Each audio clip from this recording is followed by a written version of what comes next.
안녕하세요. 주식일보 한중입니다. 자, 이 기업 불과 1년 전까지만 하더라도 리튬 대장주로 좀 불려오면서 주가가 무려 1000% 넘게 급등했습니다.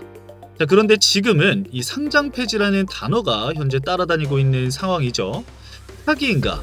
투자 실패인가? 아니면 아직 기회가 남은 걸까? 지금부터 이 금양 사태의 전말 투자자들이 반드시 좀 알아야 할 모든 진실을 정리해드리도록 하겠습니다.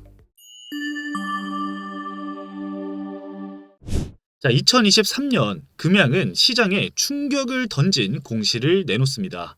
당시에는 이 몽골 리튬 강산 개발을 위한 초대형 자금 확보로 좀 해석이 되면서 시장 분위기가 확 달아올랐었죠. 이때부터 금양 주가는 수직 상승을 하게 됩니다.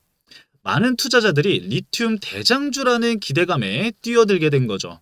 하지만 그게 시작이었습니다. 이 문제가 생기기 시작한 건 유상증자 세부 내용을 수차례 좀 번복하면서부터인데, 거래소는 이 부분을 문제 삼아서 불성실 공시 벌점을 5점을 부과를 하게 됩니다. 그 뒤로도 자회사의 지분 공시 오류, 실적 전망치 대폭 하향, 2024년에는 유동성 악화 우려까지 겹치게 되면서 추가 벌점이 7점까지 더해졌고요. 그리고 결정타 2025년도 1월 유상증자를 전격 철회를 하게 됩니다. 이때 또다시 불성실 공시 벌점을 7점을 맞으면서 누적 벌점 17점, 그 결과 관리 종목으로 지정이 됩니다. 벌점 15점이 기준인데 이미 초과를 한 거죠.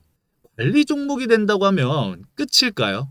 그건 아닙니다. 그보다 더 치명적인 이슈가 터지게 됩니다. 2025년 3월 21일 외부 감사인이 금양의 감사보고서에 남긴 4글자 의견 거절.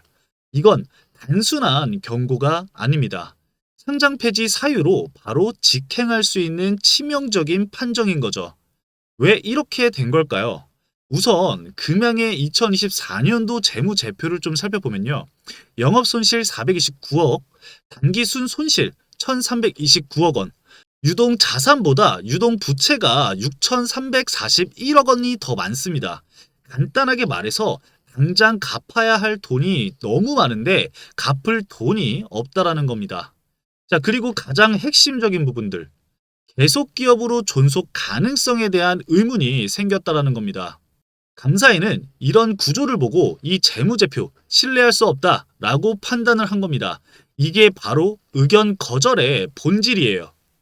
그렇다면 이렇게까지 위기에 몰렸는데 애초에 이 금양이 벌이려던 그 몽골 리튬 강산, 그 사업은 정말 실체가 있는 걸까요?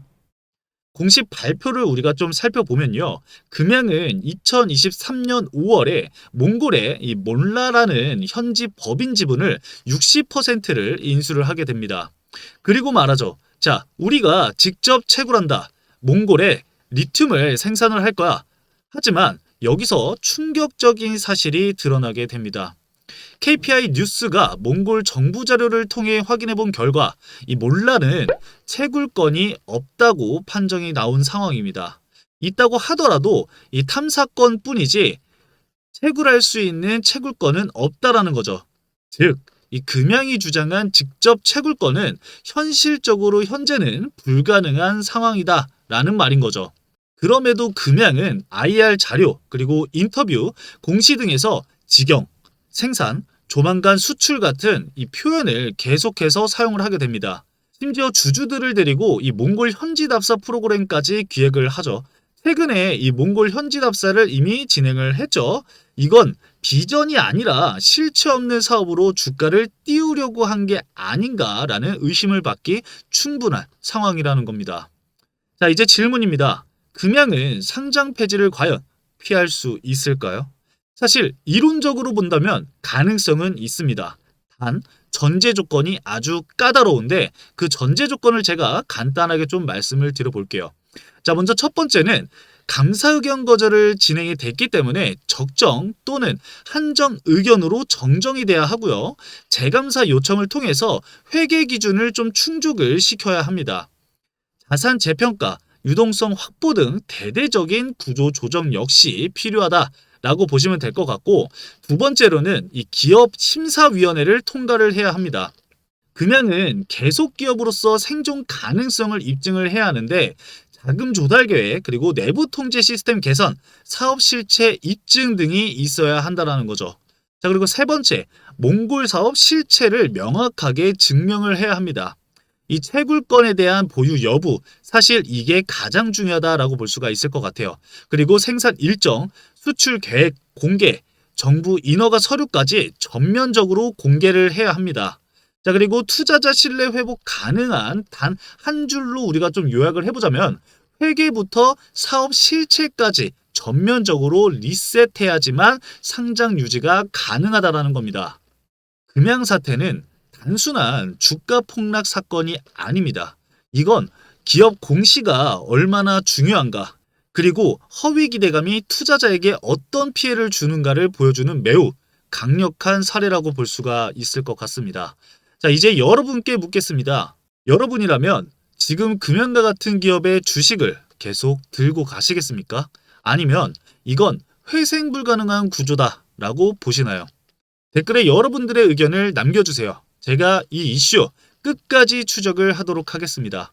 저희 주식일보를 친구 추가해 주셔서 많은 정보를 좀 받아가셨으면 좋겠습니다. 그리고 여러분들의 구독과 좋아요는 진실을 말하는 이 채널의 가장 큰 힘이 됩니다. 자, 오늘 준비한 영상은 여기까지입니다. 해당 영상도 시청해주신 여러분들 너무나도 감사합니다.